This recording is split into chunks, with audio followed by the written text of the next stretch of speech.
Episode 6 begins with a conversation between Luxra and Angela. While not stated, it's implied Angela has made a binding deal with him to revive Aelin.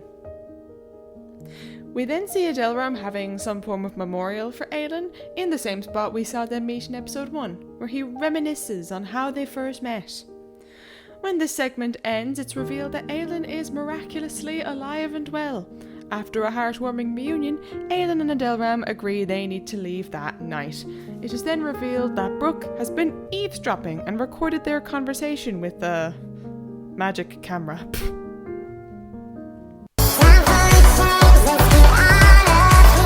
Episode 7 shows us Deserdem and a side character called Civ attempting to free Cassie from her confinement, a weird tube thing. This reveals that Deserdem's cannon plot was in fact successful, and after some delays we get a wholesome scene of Deserdem spending time with Cassie, giving her presents, treating her like a little princess, like the little princess she is. And Deserdem and Adeleram have a brief but genuine apology and a delightful chat/goodbyes. After this pleasant little chat, there's a knock on the door from a mysterious Daryl lady who wishes to speak to Avunculus, the head wizard, about his nephew, implied to be Adeleram. In episode 8, Avunculus is asked and tells Daryl Adeleram's backstory. Adeleram lost his father young, witnessing his mother murder him. We learn more about this in season 2, don't worry. If I ever do a season 2 recap, we will get back to that. But anyway, he witnessed his mother murder his father. You know, because of the trauma of this situation, he began to grow resentful as he grew up. And often, I wrote on my script, latched out instead of lashed out, but he grew up and often lashed out until one day he started smiling again, as Avunculus puts it. We know he met Aelin by this point and he was like in a better mood, you know, but like Avunculus doesn't know that. He refers to Aelin as Imelda. This is a thing, this is a reoccurring thing, because, you know, it's like, you know, I need to keep my name a secret. Side note, I skipped over this in the part 1 of the recap. In episode 4, along with the entities, Deserdem tells the story of Rem, who is season 3's antagonist. I don't know why I skipped over it, but I will tell you it briefly now.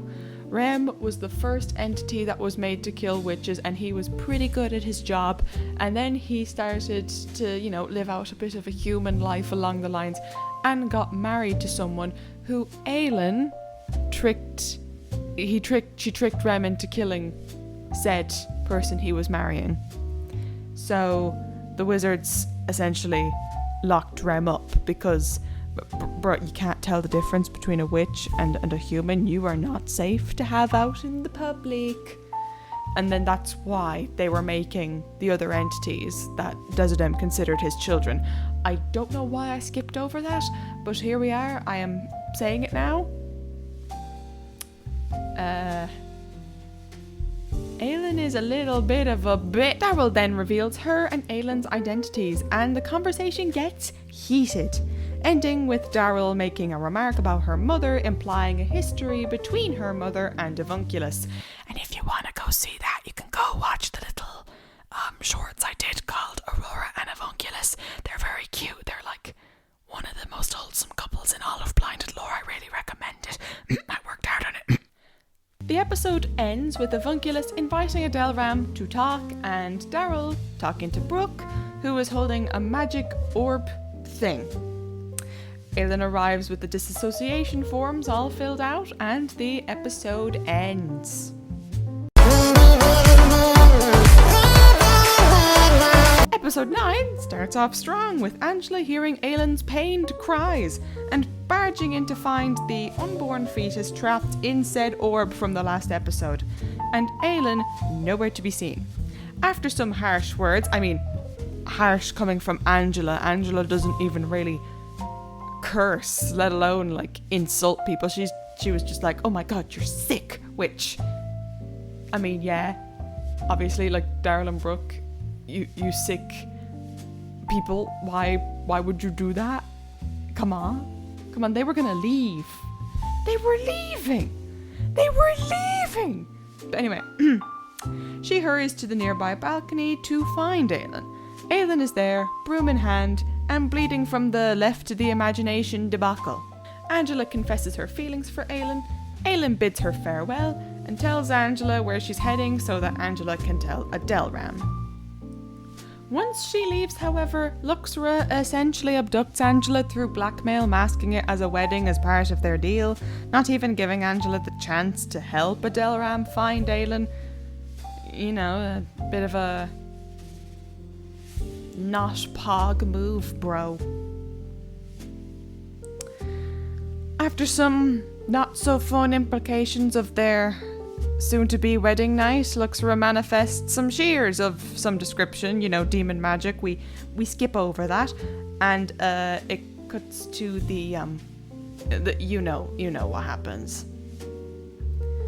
Adelram is left with very little footing to find Aelin or his kid, but vows that he will find her no matter how long it takes.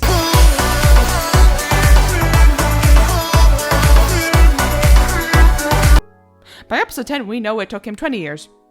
20 years. Man, my boy's in his 40s. He's been traveling from town to town, trying to find her like a needle in a haystack.